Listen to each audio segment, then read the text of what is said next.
स्वागतम दोस्तों। आज सुनते हैं उत्पन्ना एकादशी व्रत कथा व महात्म्य। मार्गशीर्ष कृष्ण एकादशी व्रत। सूत जी कहने लगे, हे ऋषियों, इस व्रत का वृत्तांत और उत्पत्ति प्राचीन काल में भगवान कृष्ण ने अपने परम भक्त युधिष्ठिर से कही थी। वही मैं तुमसे कहता हूँ। एक समय युधिष्ठिर ने भगवान से पूछा था कि एकादशी व्रत किस विधि से किया जाता है और उसका क्या फल प्राप्त होता है। उपवास के दिन जो क्रिया की जाती है, आप कृपा करके मुझसे कहिए। यह वचन सुनकर श्री कृष्ण कहने लगे, हे युधिष्ठिर, मैं तुमसे एकादशी के व्रत का महात्म्य कहता हूँ, सुनो। सर्वप्रथम हेमंत ऋतु में मार्गशीर्ष कृष्ण एकादशी से इस व्रत को प्रारंभ किया जाता है। दशमी को सायंकाल भोजन के बाद अच्छी प्रकार से दातुन करें ताकि अन्न का अंश मुंह में रह न जाए। रात्रि को भोजन कदापि न करे, न अधिक बोले। एकादशी के दिन प्रातः 4 बजे उठकर सबसे पहले व्रत का संकल्प करें। इसके पश्चात शौच आदि से निवृत्त होकर शुद्ध जल से स्नान करें। व्रत करने वाला चोर, पाखंडी, पर स्त्रीगामी, निंदक, मिथ्याभाषी तथा किसी भी प्रकार के पापी से बात ना करें। स्नान के पश्चात धूप, दीप, नैवेद्य आदि 16 चीजों से भगवान का पूजन करें और रात को दीप दान करें। रात्रि में सोना या प्रसंग नहीं करना चाहिए। सारी रात भजन कीर्तन आदि करना चाहिए। जो कुछ पहले जाने अनजाने में पाप हो गए हो, उनकी क्षमा मांगनी चाहिए। धर्मात्मा पुरुषों को कृष्ण और शुक्ल दोनों पक्षों की एकादशियों को समान समझना चाहिए। जो मनुष्य ऊपर लिखी विधि के अनुसार एकादशी का व्रत करते हैं, उन्हें शंखोद्वार तीर्थ में स्नान करके भगवान के दर्शन करने से जो फल प्राप्त होता है, वह एकादशी व्रत के 16वें भाग के भी समान नहीं है। व्यतिपात के दिन दान देने का लाख गुना फल होता है। संक्रांति से 4 लाख गुना तथा सूर्य चंद्र ग्रहण में स्नान दान से जो पुण्य प्राप्त होता है, वही पुण्य एकादशी के दिन व्रत करने से मिलता है। अश्वमेध यज्ञ करने से 100 गुना तथा 1 लाख तपस्वियों को 60 वर्ष तक भोजन कराने से 10 गुना।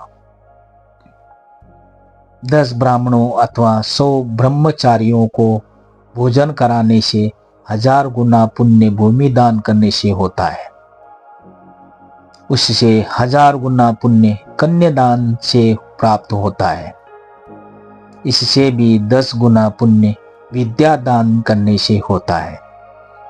विद्या दान से 10 गुना पुण्य भूखे को भोजन कराने से होता है। अन्नदान के समान इस संसार में कोई ऐसा कार्य नहीं जिससे देवता और पितर दोनों तृप्त होते हो, परंतु एकादशी के व्रत का पुण्य सबसे अधिक होता है। 1000 यज्ञों से भी अधिक इसका फल होता है। इस व्रत का प्रभाव देवताओं को भी दुर्लभ है।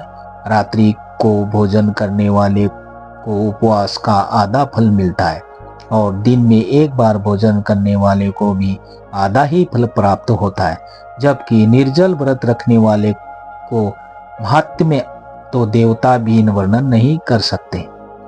युधिष्ठिर कहने लगे कि हे भगवान, आपने हजारों यज्ञ और लाख गोदान को भी एकादशी व्रत के बराबर नहीं बताया, सो यह तिथि सब तिथियों से उत्तम कैसे हुई, बताइए।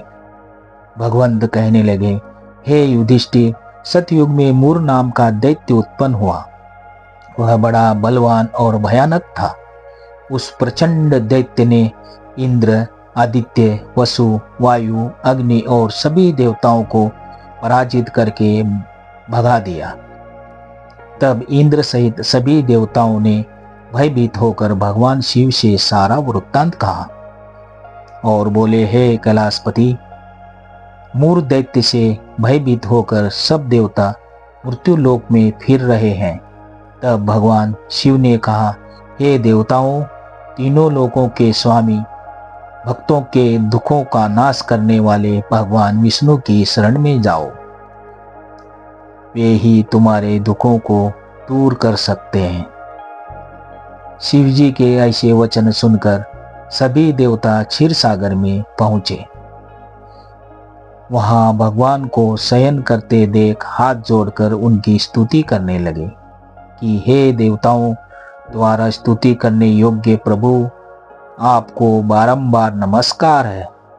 देवताओं की रक्षा करने वाले मधुसूदन, आपको नमस्कार है। आप हमारी रक्षा करें। दैत्यों से भयभीत होकर हम सब आपकी शरण में आए हैं। आप इस संसार में कर्ता, माता पिता, उत्पत्ति और पालन करता और संहार करने वाले हैं। सबको शांति प्रदान करने वाले हैं। आकाश और पाताल भी आप ही हैं। सबके पितामह ब्रह्मा, सूर्य, चंद्र, अग्नि, सामग्री, होम, आहुति, मंत्र, तंत्र, जप, यजमान, यज्ञ, कर्म, कर्ता, भोक्ता भी आप ही हैं। आप सर्वव्यापक हैं। आपके सिवा तीनों लोकों में चर तथा अक्षर कुछ भी नहीं है। हे भगवंत, दैत्यों ने हमको जीतकर स्वर्ग से भ्रष्ट कर दिया है और हम सब देवता इधर उधर भागे भागे फिर रहे हैं। आप उन दैत्यों से हम सब की रक्षा करें। इंद्र के ऐसे वचन सुनकर भगवान विष्णु कहने लगे कि हे इंद्र, ऐसा मायावी दैत्य कौन है जिसने सब देवताओं को जीत लिया है? उसका नाम क्या है?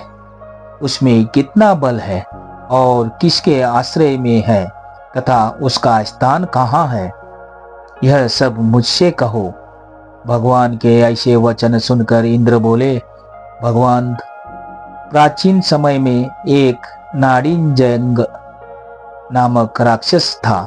उसके महापराक्रमी और लोक विख्यात मूर नाम का एक पुत्र हुआ। उसकी चंद्रावती नाम की नगरी है।